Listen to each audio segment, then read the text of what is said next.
bawah makruh.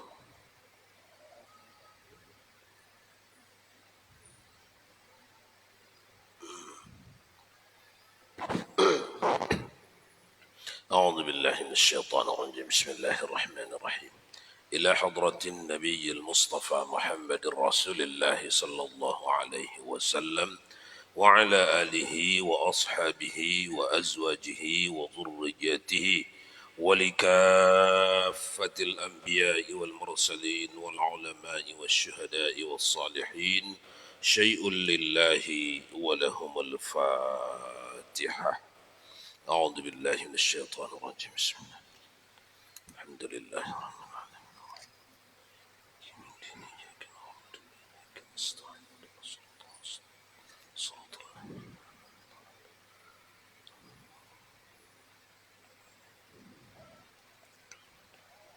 فقال المؤلف رحمه الله تعالى وأدم نفعنا بعلومه في الدارين آمين.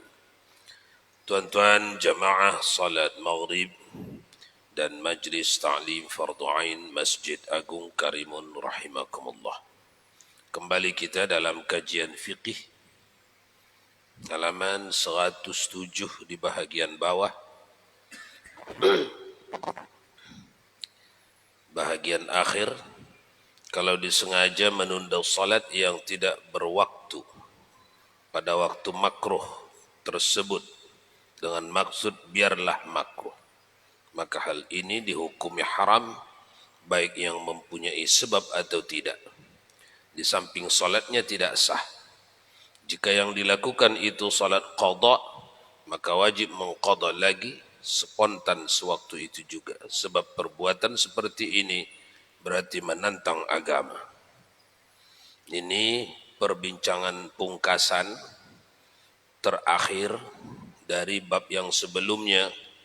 Dia kata sebelumnya itu jangan bersengaja mendirikan salat di waktu yang dilarang salat.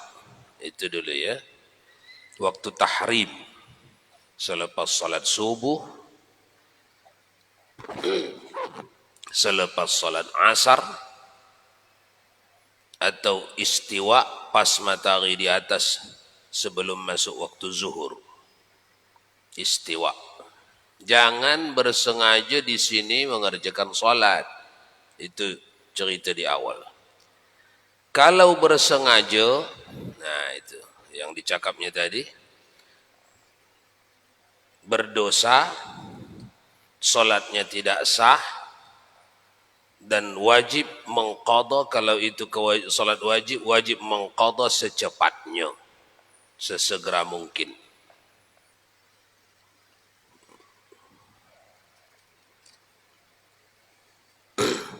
Kalau salat memang dia sebelum istiwa atau sebelum waktu tahrim, teruslah ke waktu tahrim, tak ada masalah. Dia yang dilarang ini menunggu waktu di situ tahrim, situ dia salat. Di situ waktu yang dilarang tu, di situlah dia salat. Nah itu yang dibincangnya. Berdosa, haram, dan salatnya tidak sah. Iya, mengqadha pun jangan pas di situ mengqadhanya. Teruslah mengqadha selepas itu. Qadha. Jangan pas di situ saja, di waktu yang dilarang itu saja mengqadha. Karena perlunya kita waktu yang panjang mengqadha, dari situ, dari waktu yang diharamkan itu kita dah mengqadha. Tapi terus kepada waktu yang tidak diharamkan. Misal pagi yang diharamkan itu sampai matahari satu tonggak, sampai masuk waktu duha. Kalau dah masuk waktu duha tak lagi tahrim. Nah, terus ke situ. Jangan mengambil pas di waktu tahrim saja. Itu maksudnya ya. Ya itulah termasuk juga tahiyatul masjid, salat sunat itu. Nah, jangan mengambil pas di waktu tahrim itu. Lewatkan dulu sikit, diam dulu sekejap. Atau sebelum, atau sesudah sekejap. Jangan pas di situ. Itu maksudnya. Kalau pas di situ, dia dianggap menantang syariat, dia dihukumi pembangkang, berdosa.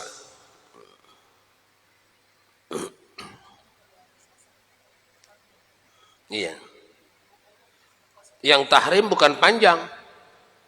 Yang tahrim itu sekitar 50 bacaan 50 ayat. Bukan habis asar haram sampai sejam 2 jam sampai sebelum maghrib. Dah. Kira-kira 50 ayat itu tahrim. Jangan semuanya jadi tahrim itu ya. Jangan. 50 ayat bacaan Al-Quran. Takriban. Takriban itu lebih kurang.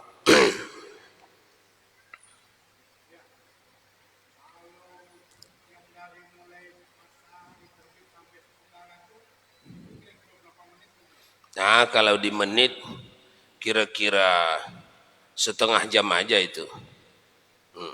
Setengah jam aja. Dari habis waktu subuh, masuklah setengah jam, masuklah waktu duha. Masuk waktu duha, habislah waktu tahrim. Jadi tuan-tuan, supaya bisa difahami, waktu tahrim itu adalah kalau kita di laut sudah nampak bola matahari, tapi sikit saja. Bola matahari. Ini bola matahari, dah nampak. Habis waktu subuh. Bila nampak sikit saja di atas laut ni, habis waktu subuh. Nih. Sikit saja di atas permukaan laut, habis waktu subuh. Ini tahrim. Tahrim. Tahrim. Bila sudah sempurna di atas laut, bola matahari, habis masa tahrim. Masuk duha. Faham ya? Jangan tak faham itu. Awak nunggu-nunggu bila agaknya habis ini waktu tahrim ni. Keluar sedikit saja lingkaran bola matahari di permukaan laut, habis waktu subuh. Awal waktu subuh mana? Dah lewat kita. Matahari masih dalam laut jauh lagi, tapi cahayanya sudah nampak. Ini awal waktu subuh. Ini sekitar 40 menit juga ini. Apabila sampailah bola matahari di permukaan laut, habis subuh. Yang ada apa? Apa nih? Tahrim. Ini habis tahrim. Ini namanya sepenggalahan.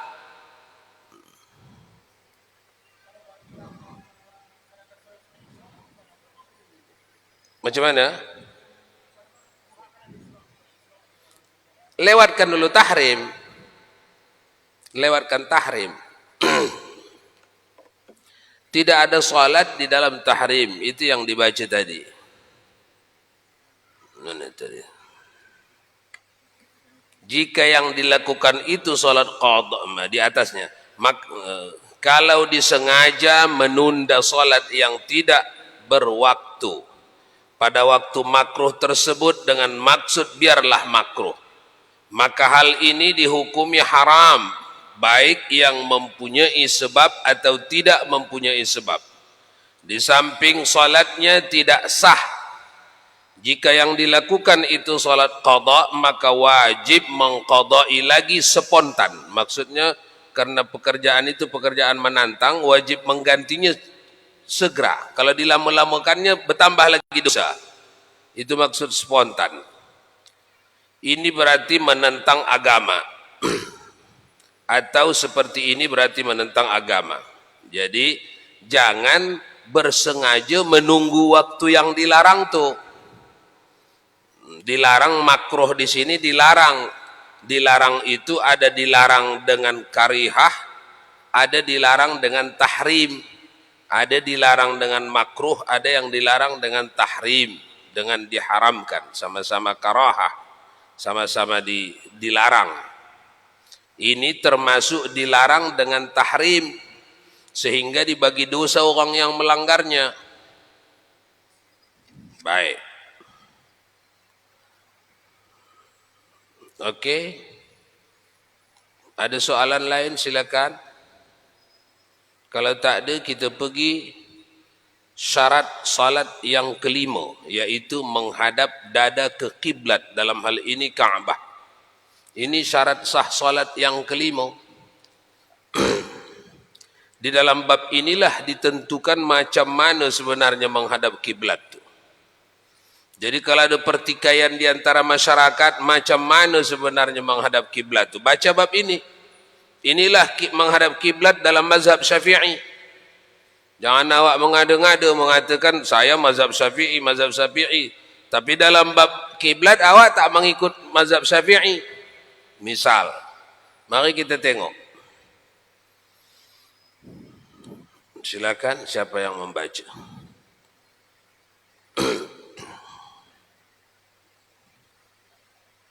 Bismillahirrahmanirrahim. Syarat solat yang kelima, menghadapkan dada ke kiblat, dalam hal ini Ka'bah. Karena itu belum cukup hanya menghadap ke arah kiblat, lain halnya dengan pendapat Abu Hanifah rahimahullah, kecuali bagi orang yang tidak dapat menghadapinya, atau pada solat khauf, sekalipun dalam solat fardu. Orang-orang ini boleh melakukan solat dengan sebisanya, berjalan kaki atau berkendaraan, menghadap kiblat atau tidak. Dapat dicontohkan di sini orang yang melarikan diri dari bahaya kebakaran, air bah, binatang buas, ular, dari pemihutang, bila sedang kesulitan membayar hutangnya dan lari karena takut akan ditahan musuh. Harus menghadap kiblat itu, kecuali solat sunnah yang dilakukan di tengah perjalanan, mubah bagi orang yang menuju ke suatu tempat tertentu. Di tengah perjalanan, ia boleh melakukan solat sunnah sambil berkendaraan ataupun berjalan kaki, sekalipun tidak begitu jauh jarak perjalanannya. Memang disyaratkan agar tempat yang ditujunya itu tidak kurang dari sejauh jarak di mana sudah tidak terdengar lagi panggilan azan dari kampungnya, dengan syarat-syarat panggilan pada solat Jum'ah. Bepergian untuk... Sebentar, sampai situ dulu. Kita tengok dulu, kira-kira yang dibaca tadi ada yang sulit tak?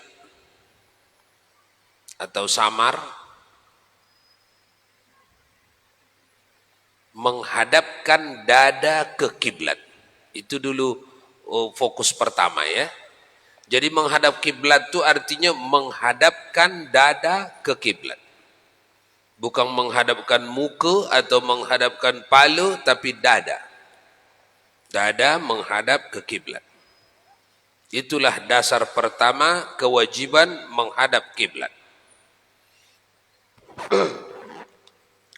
Kemudian di mana kiblat tu? Jawabannya dua. Orang yang berada di Masjidil Haram itu. Orang yang berada di luar Masjidil Haram atau jauh dari kota Masjidil Haram, di arah situ. Bukan di situ, di arah situ. Ada berapa arah yang diambil kira di dalam syariat? 4. Arah utara, selatan, timur, barat.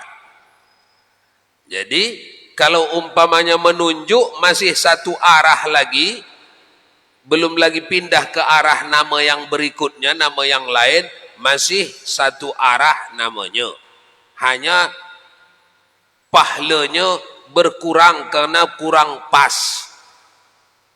Namun kewajiban sudah dapat dia penuhi kalau memang itulah kemampuannya. Seperti orang di Indonesia atau di negeri-negeri yang jauh, yang mereka tidak ada alat yang akurat, yang pasti, mereka hanya membuat perincian saja. Makin kuat kedekatan perinciannya, akurasi perinciannya, makin sempurna pahalanya. Tapi meleset sikit pun tetap sah, asal jangan sampai berubah nama. Faham berubah nama? Nama apa? Dari barat sudah tak lagi barat. Kalau ditanya orang ramai, yang dihadapkannya itu sudah bukan barat lagi. Ya, sudah apa? Sudah timur, sudah tak sah. Tapi kalau masih barat lagi, bila dipakai hanya 4 nama, utara, selatan, timur, barat. Kalau masih barat lagi kata orang ramai itu uruf. Kebanyakan orang masih menganggap itu masih barat, masih sah. Itu harus difahami ya, biar tak bertelingkah kita di masyarakat. Apa yang masih ke barat tuh? Dada.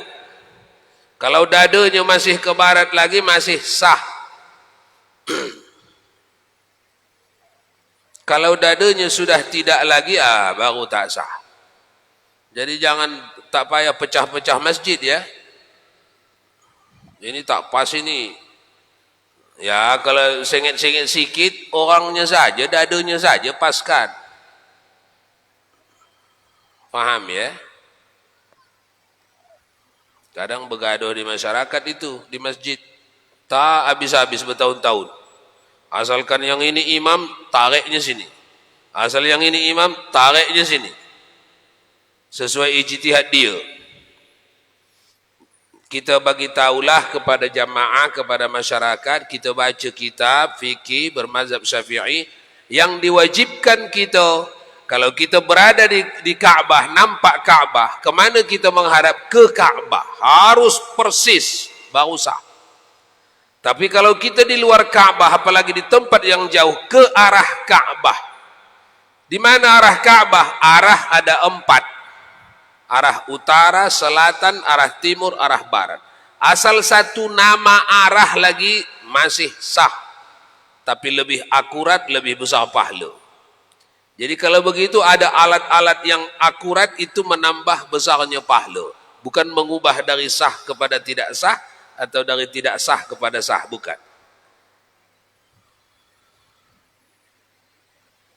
Baik. Ada hal lain dari bacaan tadi? Orang yang dibaca tadi, orang yang sholat sunat lebih ringan lagi kewajiban menghadap kiblatnya dari sholat wajib.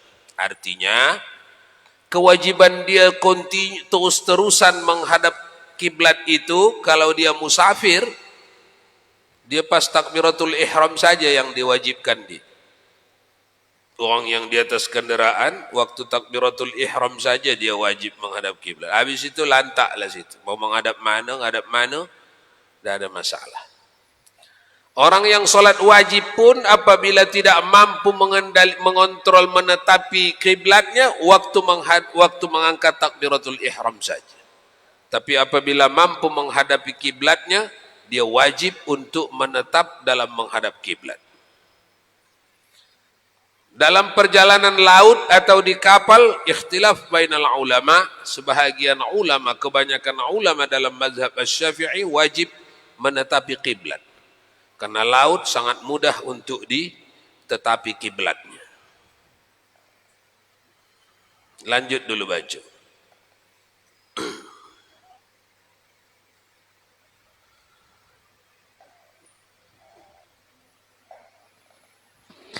Bismillahirrahmanirrahim. Bepergian untuk maksiat tidak termasuk bepergian yang mubah.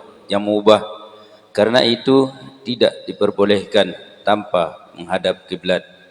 Dalam solat sunnah, seseorang yang kabur orang bepergian masih menanggung hutang tanpa seizin pemiutang padahal sudah mampu membayarnya.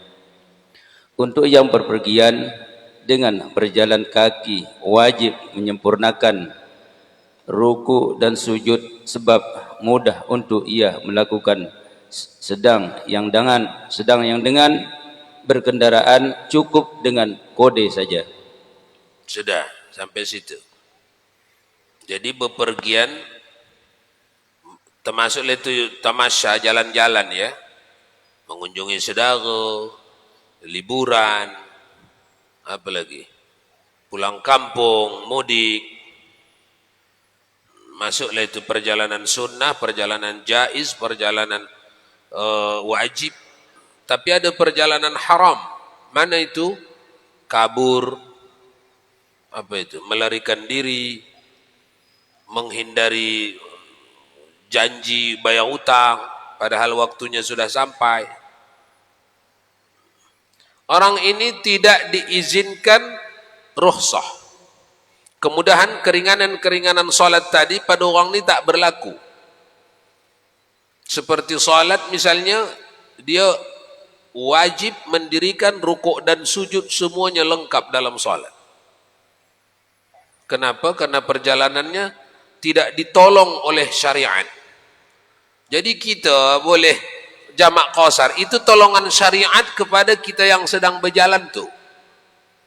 Boleh jamak qasar, si zuhur 4 rakaat menjadi 2. Si zuhur boleh digabungkan ke asar. Boleh juga kerjakan di waktu zuhur kedua-duanya, zuhur dan asar ni. Boleh juga kerjakan di waktu asar kedua-duanya. Itu hanya tolongan bantuan syariat kepada orang musafir. Kenapa? Karena musafirnya dipandang musafir ibadah. Musafir yang menjalankan perintah Allah. Seperti menengok orang tua, mengunjungi silaturahmi, berubat, belajar, mengajar. Itu musafir-musafir yang ditolong agama karena memang itu dipuji oleh agama. Sehingga agama mengasih kemudahan. Maghrib dengan Isya silakanlah, mau kerjakan di manakah? Maghribnya tetap 3, Isyanya boleh 2. Mau di waktu maghrib, mau di awal waktu Isya, mau di tengah malam, mau dekat-dekat subuh, asal jangan sampai masuk subuh lah. Ringan. Kenapa ringan? Tolongan agama. Agama membantu orang ni karena orang ni sedang mengerjakan pekerjaan yang dipuji oleh agama. Adapun perjalanan-perjalanan maksiat tidak dipuji agama, agama tidak tolong orang ni. Tidak izinkan dia jamak qasar. Dia salat mesti macam seperti biasa, perjalanan maksiat. Kalau dia di atas kendaraan pun dia harus turun dulu. Harus dia kerjakan salat di atas tanah atau permukaan seperti biasa. Kenapa? Karena perjalanannya tidak diridai oleh agama.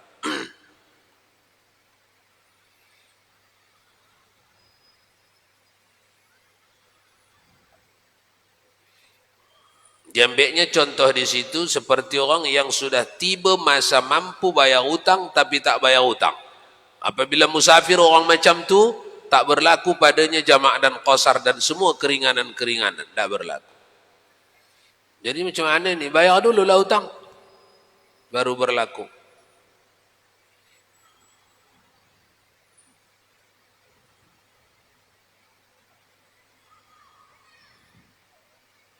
Baik. Lanjut. Bismillahirrahmanirrahim. Wajib pula menghadap kiblat dalam ruku dan sujudnya, juga takbiratul ihram, dan duduk di antara 2 sujud. Jadi ia hanya boleh berjalan pada berdirinya, iktidal, tasyahud dan salamnya. Sampainya di tempat tujuan dengan sengaja mengetahui serta dalam keadaan bebas menyebabkan haram berpaling, kecuali berpaling ke arah kiblat. Diisyaratkan di sini untuk tidak banyak bergerak, misalnya lari atau menggerak-gerakkan kaki yang tak berkepentingan. Kaki yang juga tidak menyengaja menginjak najis sekalipun kering dan bahkan meratai jalanan. Tidak sengaja menginjak najis tidaklah mengapa. Untuk yang berjalan kaki tidak dibebani supaya menyingkiri benda najis. Bagi pengendara kapal laut selain kelasinya wajib dengan menghadap kiblat. Kelasinya ya. Selain kelasinya. Apa itu? Petugas kapal ya. Nah, jadi yang di pangkal tadi bacaan itu disyaratkan di sini untuk tidak banyak bergerak. Misalnya lari atau menggerak-gerakkan kaki. Siapa ini? Orang yang apa namanya itu tidak dilindungi musafirnya. Kalau orang yang dilindungi musafirnya silakan aja dia jalan sambil sholat sunat. Tapi sholat sunat ya, jalan aja. Juga tidak menyengaja menginjak najis sekalipun kering dan bahkan meratai jalan. Terpijaknya najis, tidak apa-apa, asal jangan sengaja. Ini keringanan sholatnya orang musafir. Kita di sini kalau ada najis, langsung batal. Orang musafir tak. Diringankan. Karena najis pun dia, asal tidak bersengaja dia memijak najis itu, terpijaknya, terdudukinya, tersentuhnya. Tidak apa-apa sholatnya.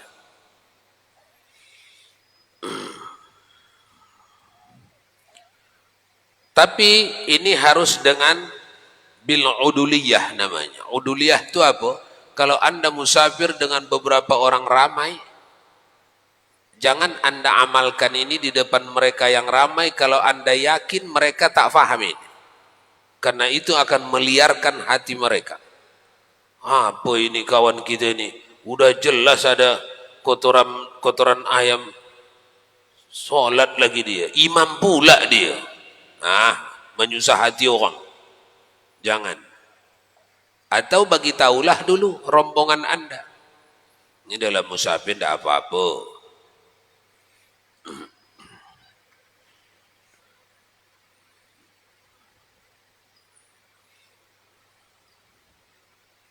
Jadi pengendara kapal laut selain petugas wajib menghadap kiblat ya. Karena kapal laut itu dikategorikan oleh syariat bisa dengan mudah mencari arah kiblat, wajib dengan menghadap kiblat. Jadi kesimpulannya yang kelima daripada syarat sah salat menghadap kiblat, yakni orang yang di dalam Ka'bah atau nampak Ka'bah wajib menghadap ke arah Ka'bah. Apabila dituju mesti kena badannya ke Ka'bah. Kalau umpamanya dijalani tak kena, tak sah itu solat. Jadi nampak dia Ka'bah dari jauh, harus andai kata diluruskan dia jalan, harus sampai kena badannya ke Ka'bah, dadanya. Tapi orang yang di luar Ka'bah atau di luar negeri yang jauh dari Ka'bah, tidak kewajibannya ke arah Ka'bah. Itu yang harus dipegang ya, ke arah Ka'bah. Arah Ka'bah itu di mana? Arah empat nama mata angin. Di dalam fikih 4 nama mata angin. Utara, selatan, timur, barat. Kalau masih namanya sama lagi, masih sah itu. Tapi kalau ada kemampuan atau ilmu atau alat mengukur lebih akurat, lebih afdal. Nampak itu ya. Jadi cerita lebih afdal itu, bukan cerita sah tak sah itu. Harus digaris bawah itu ya.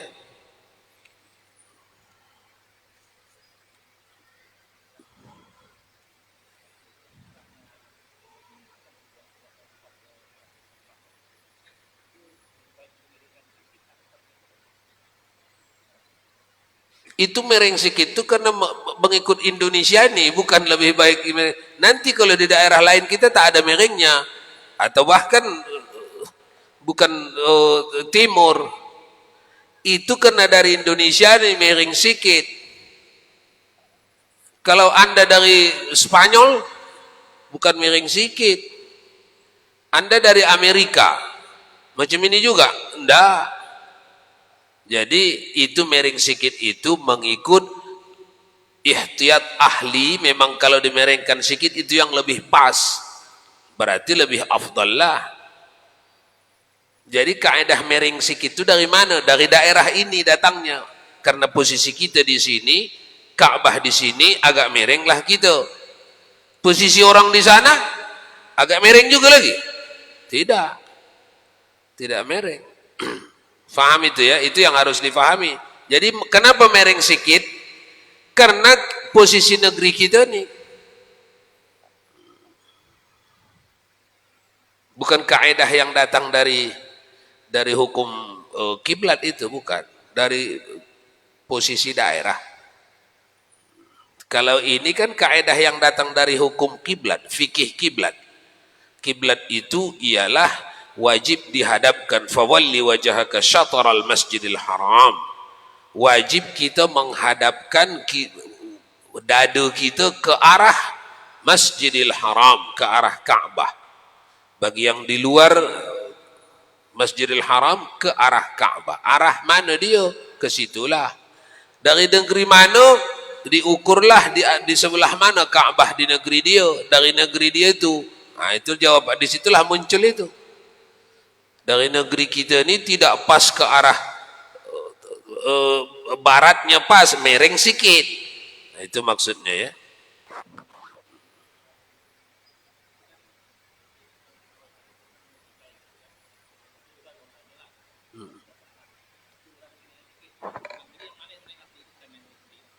Oh, yang bertikai itu, yang mana yang diyakini lebih dekat ke arah yang sebenar. Tapi yang kita hendak tekankan ini, asal satu nama mata angin lagi, kedua-duanya itu sah.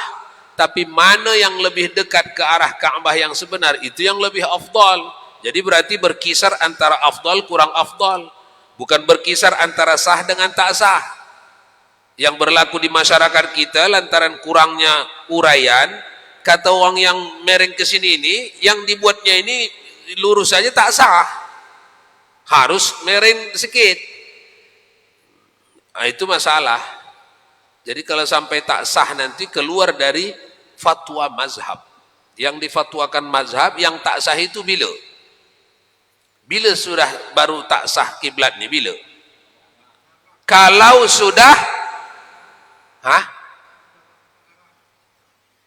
kalau sudah bertukar nama, bukan barat lagi yang dihadapinya, sudah apa? Sudah selatan.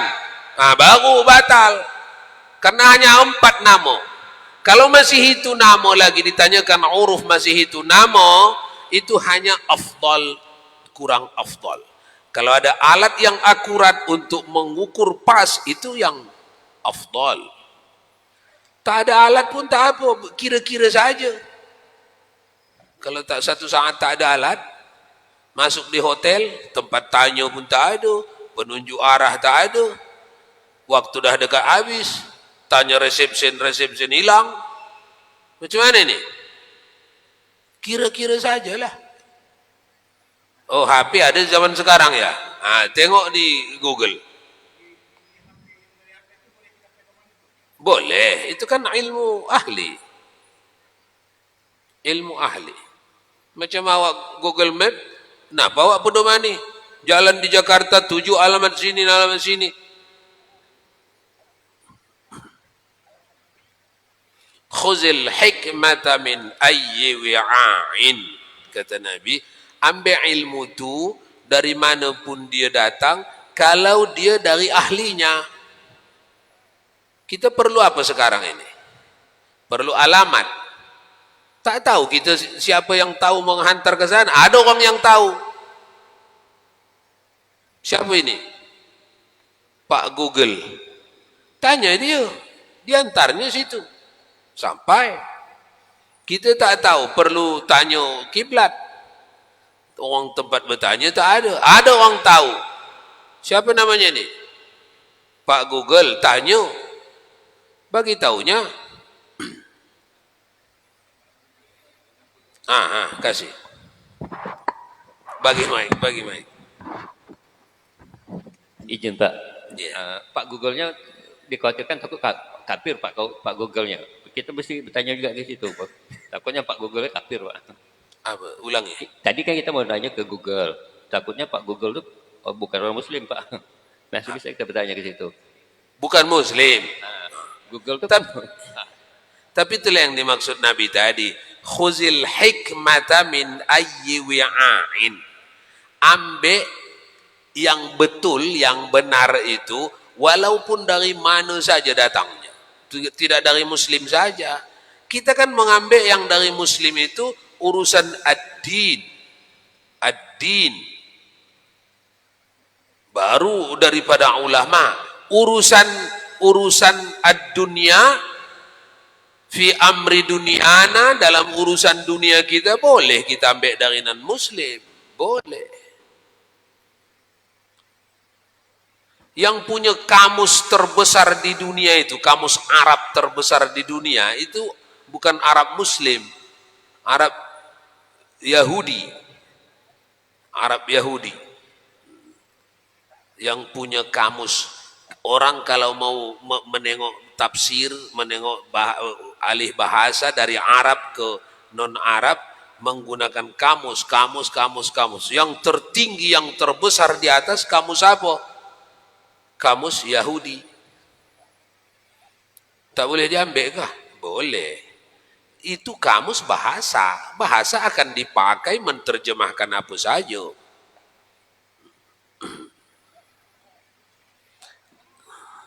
Bisa ya? Pak, izin Pak, satu lagi Pak Iman.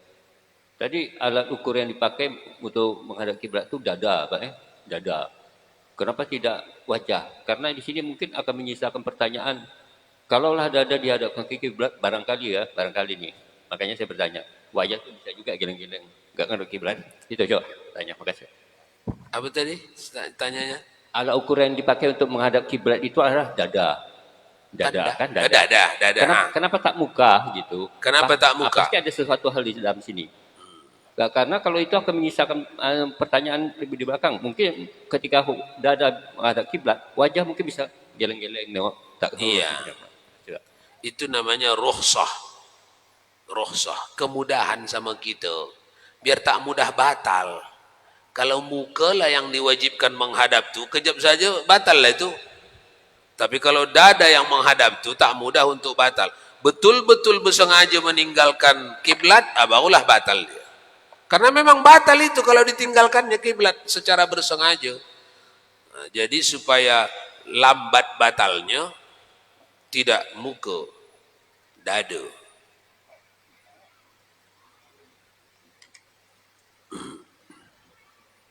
Baik. Lanjut. Waktu 2 menit lagi. Silakan soalan lain. Satu soalan lagi barangkali. Tak ada? Tak, izin Pak. Nah. Ini mau bertanya, kalaulah bisa diambil waktu menit, dimulai azan subuh dengan sampainya waktu tahrim, barangkali durasi salat subuh itu mungkin lebih kurang 40 menit gitu. Macam mana Pak? Makasih. Apa yang ditanyanya? Ya, dimulai daripada waktu masuk azan subuh dan waktu mencuatnya matahari tahrim itu. Jadi kalau diukur lagi itu barangkali kalau dimenitkan waktu subuh itu barangkali lebih kurang 40 menit ya Pak? Ya, Ya, waktu itu. subuh, mulai dari awal waktu subuh sampai akhir waktu subuh kira-kira 40 Oh, menit. itu ya, makasih, Sama Pak. dengan maghrib itu. Di 40 menit lebih kurang. Sama itu, dengan, Pak. ya. Makasih Pak. Ya. Jadi ukurannya itu begitu. Hampir sama itu. Beza-beza. Karena kita di tengah-tengah khattul istiwa. Ini kita ini di tengah-tengah khattul istiwa. Oh, tentu saja hampir sama mau munculnya matahari subuh dengan mau masuknya ke laut. Sama. Tapi kalau nanti orang yang agak di tepi, kan ini garis tengah bumi, kita ini pas di tengah, ada orang yang di tepi, ada orang yang tepi sini, dia bisa di penghujung bulan bisa lebih lama maghribnya, lebih cepat subuhnya, di pangkal bulan bisa lebih lama subuhnya, lebih cepat maghribnya. Karena bisa lebih banyak siang daripada malam. Makanya di Saudi Arabia di musim panas bisa saja tengah 8 waktu maghrib. Setengah 8 baru masuk waktu maghrib. 7.30. Nanti di penghujung bulan ada kalanya sudah isya itu. Karena dia agak jauh dari khat, dari garis tengah. Ya, yang tadi masalah tasrim tadi, kita ngitungnya itu dari awal masuknya subuh ataukah setelah sholat subuh gitu? Artinya masalah tahrim tadi. Oh, tahrim. Kalau kita mau salat kodok fardu subuh gitu. Kita menghitung tahrim mulai dari habisnya waktu subuh. Bukan dari awal waktu subuh. Habisnya waktu subuh. Sudah habis waktu subuh, kira-kira setengah jam itu. Tahrim itu. Karena itu hendak membuat matahari lengkap di permukaan. Ini kan habis waktu subuh nih. Hendak menyempurnakannya kira-kira setengah jam. Itulah tahrim. Ya. Ya, asar pun begitu juga. Nah, maghrib itu begitu. Habis waktu maghrib masuk, habis waktu asar masuk waktu maghrib. Maghrib itu begitu. Oh, tahrimnya. Ya, tahrimnya pun begitu. Tapi tahrim maghrib asar tidak dinisbatkan kepada matahari, dinisbatkan kepada bacaan 50 ayat. Paham itu ya?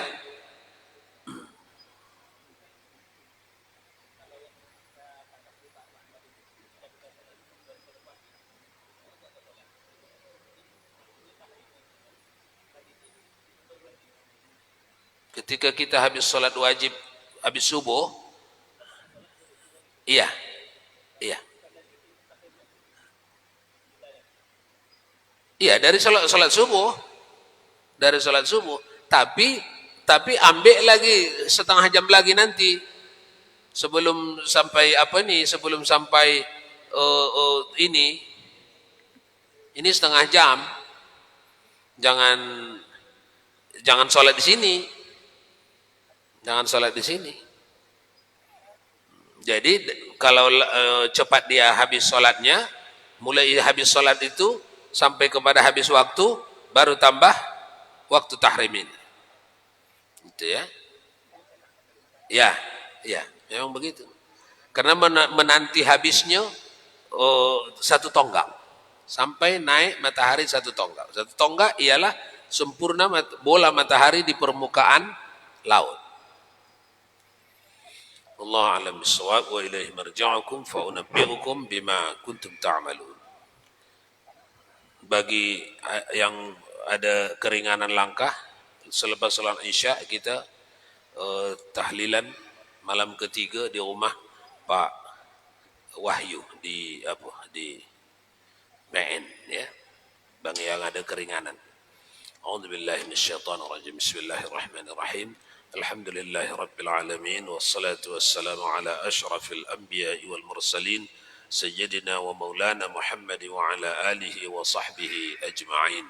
اللهم يا عليم يا عظيم يا غفور يا ودود اللهم زدنا علما وارزقنا فهما ربنا علمنا الذي ينفعنا ربنا فقهنا وفقه أهلنا وصلى الله وسلم على سيدنا محمد وعلى آله وصحبه أجمعين.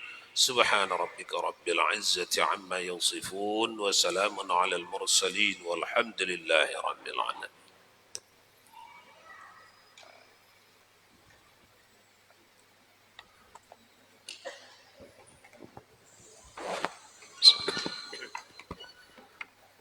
الله